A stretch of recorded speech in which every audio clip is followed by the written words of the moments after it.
The day a single father decided to help his wealthy boss find the man of her dreams, he had no idea he was quietly walking toward the woman who would change his entire life. He thought he was doing nothing more than solving a problem for the person who signed his paycheck. He never imagined that every introduction, every carefully planned dinner, and every awkward date would slowly reveal something neither of them was prepared to admit. And by the time she finally understood what her heart had been trying to tell her, she was terrified that she had realized it too late. If you believe in kindness, second chances, and the idea that love can find us when we least expect it, please like this video, share it with someone who needs a little hope today, leave a comment, and subscribe to Hardworking Dad. Because sometimes the person we are searching for is standing beside us the entire time. At 38, Corbin Hayes had learned not to expect life to be easy. Every morning, he woke before sunrise in a modest apartment on the edge of the city, packed lunch for his 8-year-old daughter, Tessa, checked that her school uniform was ready, and then hurried to work before the streets became crowded. Corbin had once imagined a very different life. He had dreamed of owning a small home, traveling with his family, and building a career that would give his daughter every opportunity. But after his wife passed away several years earlier, those dreams had been replaced by something simpler and more important, making sure Tessa felt safe, loved, and never alone. Corbin worked as an executive assistant for a powerful businesswoman named Seraphina Vale, the 36-year-old founder of a rapidly growing technology company. Seraphina was intelligent, disciplined, elegant, and almost impossible to impress. Her reputation in the business world was intimidating. Employees respected her because she demanded excellence, but few people knew the woman behind the polished suits and controlled expressions. Corbin had discovered that hidden side by accident. He had seen her quietly leave a board meeting to comfort a frightened intern, stay late to help an exhausted employee finish a presentation, and once sit alone in the office cafeteria during lunch because she had forgotten to eat all morning. Beneath her confidence was a woman who was deeply lonely. One afternoon, after another failed attempt at dating, Seraphina mentioned that she was beginning to believe she was simply incapable of finding the right person. Corbin, trying to lighten the mood, suggested that perhaps she needed someone who understood her rather than someone impressed by her money. Seraphina looked at him with surprise and asked whether he knew anyone like that. Corbin laughed and admitted that he knew plenty of decent men, but most would probably run the other direction after discovering she was their boss. Seraphina challenged him to prove her wrong.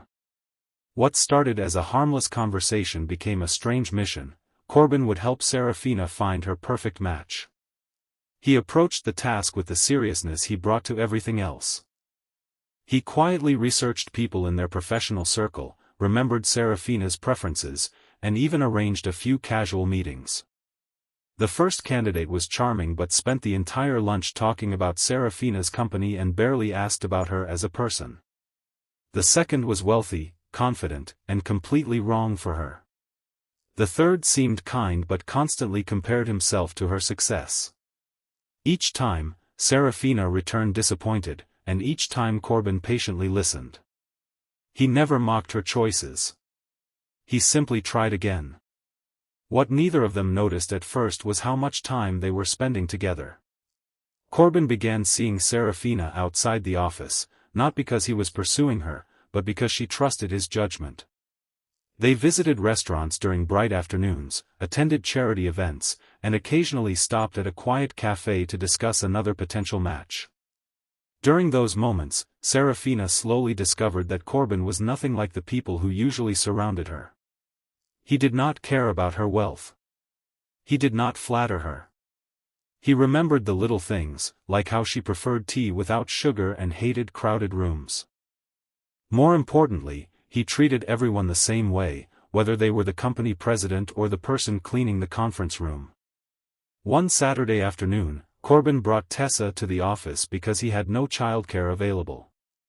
Seraphina happened to be there preparing for an important presentation. She expected the little girl to be shy around her, but Tessa immediately began showing her a handmade paper model of the house she wanted her father to build someday. Seraphina listened with genuine interest. For nearly an hour, she sat on the floor beside Tessa, helping her arrange tiny paper windows and trees. Corbin watched from across the room, stunned by the transformation. The woman who could silence an entire boardroom with one look was smiling at a child as if nothing else in the world mattered. That afternoon changed something inside Seraphina. She began noticing Corbin differently. She noticed how carefully he folded Tessa's jacket before putting it away. She noticed how he checked his phone whenever his daughter was at school, not because he was distracted, but because he wanted to make sure she was safe. She noticed the tiredness around his eyes and the way he always put everyone else's needs before his own. And slowly, an uncomfortable question appeared in her mind: why was she searching for someone who possessed qualities Corbin already had? She tried to ignore it.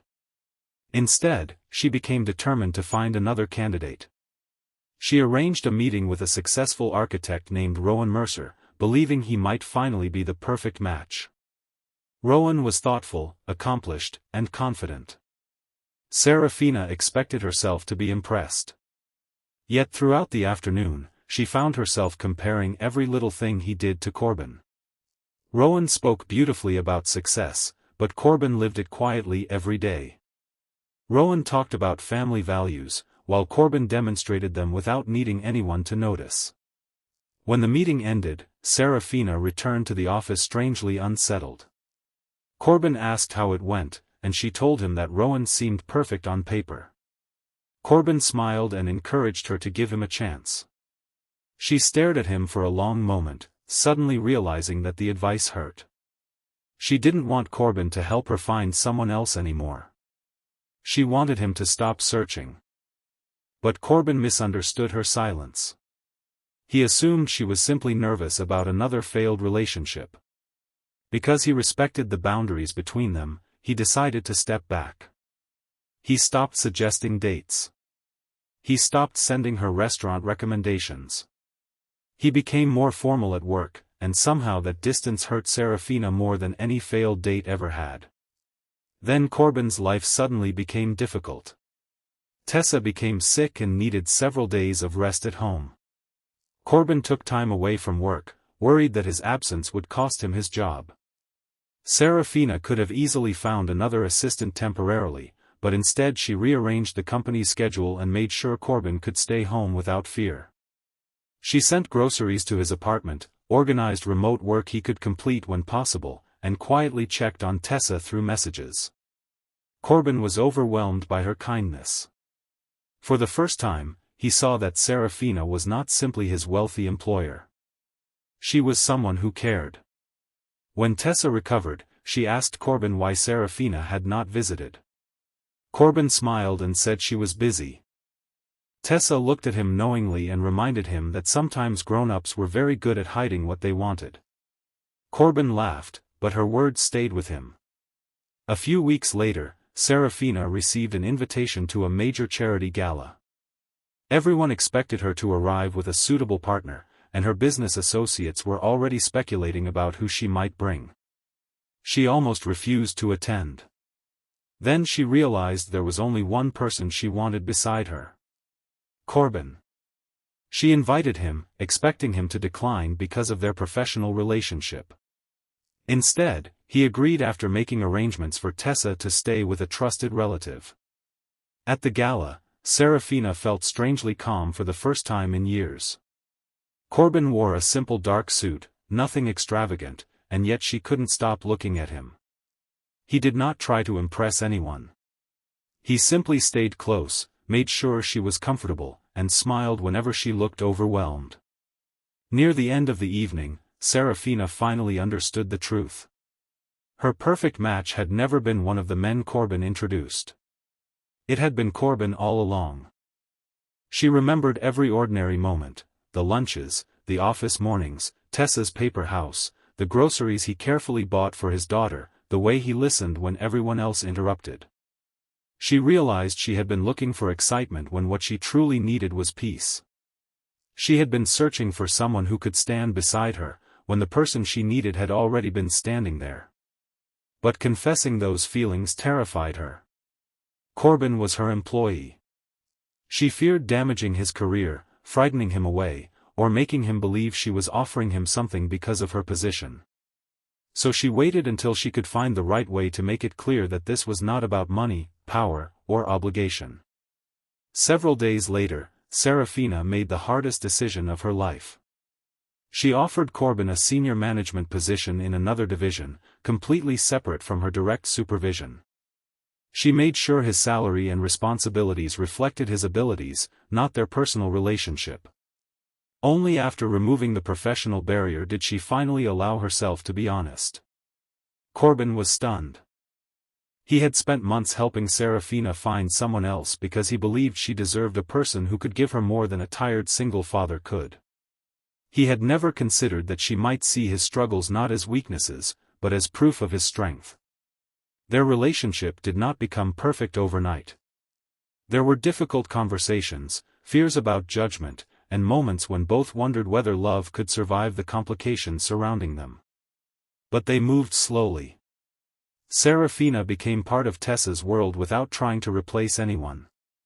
Corbin learned that accepting help did not make him weak. And Tessa, who had spent years quietly wishing her father would smile more, began seeing that smile every day. Months later, Corbin and Tessa moved into a small house with a garden. It wasn't the mansion Seraphina could have bought them, because Corbin wanted something they could build together. On a bright afternoon, Tessa planted flowers along the walkway while Seraphina helped her choose where each one should go. Corbin stood nearby holding a box of tools, watching the two people he loved most laugh together. The house wasn't perfect. The garden wasn't perfect. Their lives weren't perfect. But it was home.